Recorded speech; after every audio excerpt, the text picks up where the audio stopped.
आज हम बात करेंगे रमज़ान और सेहत के टॉपिक पे।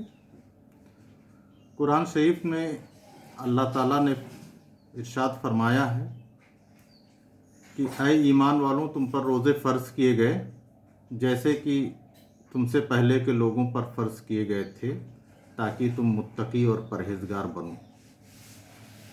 तो इसका मतलब यह है कि रोज़ा जब से दुनिया कायम हुई है और जब से दुनिया में इंसान आया है, हज़रत आदम अलैहिस्सलाम के ज़माने से ही रोज़े का सिलसिला शुरू हुआ है। वो किसी ना किसी शक्ल में आज भी लोग रहते हैं। रोज़ा सिर्फ रूह की पाकीज़गी का नाम ही नहीं है, बल्कि बदन इंसानी को मुख्तलिफ़ फ़ायदे रोज़े से होते हैं। जैसे रोज़े से मोटापा कम किया जा सकता है, वज़न कम किया जा सकता है, कोलेस्ट्रॉल को घटाया जा सकता है और रोज़े से कैंसर जैसी बीमारी के ख़तरे को भी कम किया जा सकता है। उसके अलावा रोज़े से इम्यूनिटी भी बढ़ाई जाती है, इम्यूनिटी बढ़ जाती है रोज़े से। ये सारे रिसर्च हैं।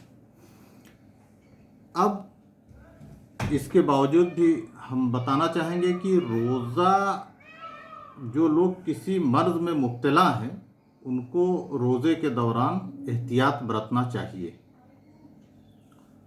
वो अगर कोई दवा खा रहे हैं तो अपने डॉक्टर से मशवरा लेते रहें और वक्तन फ़ौक्तन उसकी जांच भी कराते रहें।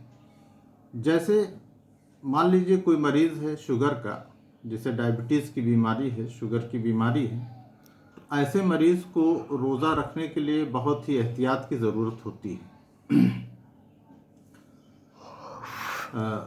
जो लोग इंसुलिन ले रहे हों और दिन में कई बार 2 या 2 से ज़्यादा बार उनको इंसुलिन लेनी पड़ रही हो, वो रोज़ा ना रखें, यही बेहतर होगा। या ऐसे लोग जिनका शुगर लेवल दिन में अपने आप कम हो जाता हो और पता भी ना चलता हो, उनको रोज़ा तोड़ देना चाहिए। रोज़े के दौरान डायबिटिक मरीज़ में सबसे ज़्यादा खतरा हाइपोग्लाइसीमिया का होता है। अगर किसी मरीज़ को रोज़े के दौरान उसे पसीना आ रहा हो, तेज़ धड़कन हो रही हो, ज़बरदस्त कमज़ोरी लग रही हो या चक्कर आ रहा हो, तो ये हाइपोग्लाइसीमिया की अलामत है और ऐसे मरीज़ को रोज़ा तोड़ देना चाहिए।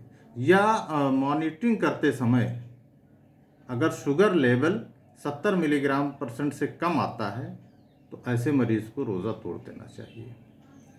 जहाँ तक सवाल है इसके अलावा और भी ऐसे अमराज हैं, जैसे अमराज कल्ब, अमराज जिगर और अमराज सरतान में भी रोज़ा नहीं रखना चाहिए।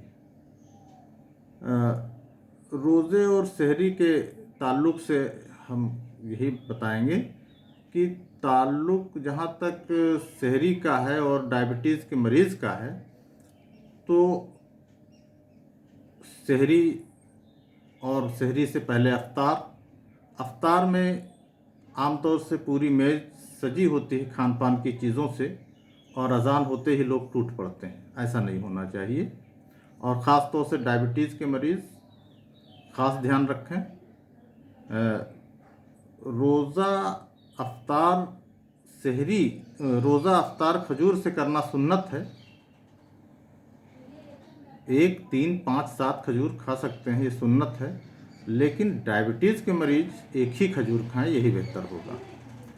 शरबत ना लें, या अगर बहुत ख्वाहिश हो रही है तो 1 कप या आधा गिलास, इससे ज़्यादा शरबत ना लें। डायबिटीज़ के मरीज़ जो आम दिनों में परहेज़ करते हैं, वही परहेज़ रोज़े में भी उनका रहेगा।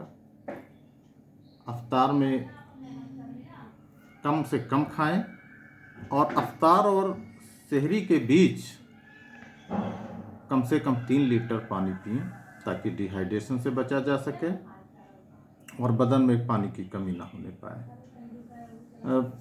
ऐसी ग़िज़ा लें जिसमें वाटर और फाइबर ज़्यादा हो, जैसे तरबूज, खरबूज, पपीता, सेब, ये सारी ग़िज़ाएँ, दलिया, इन सब ग़िज़ाओं का इस्तेमाल करें। सहरी में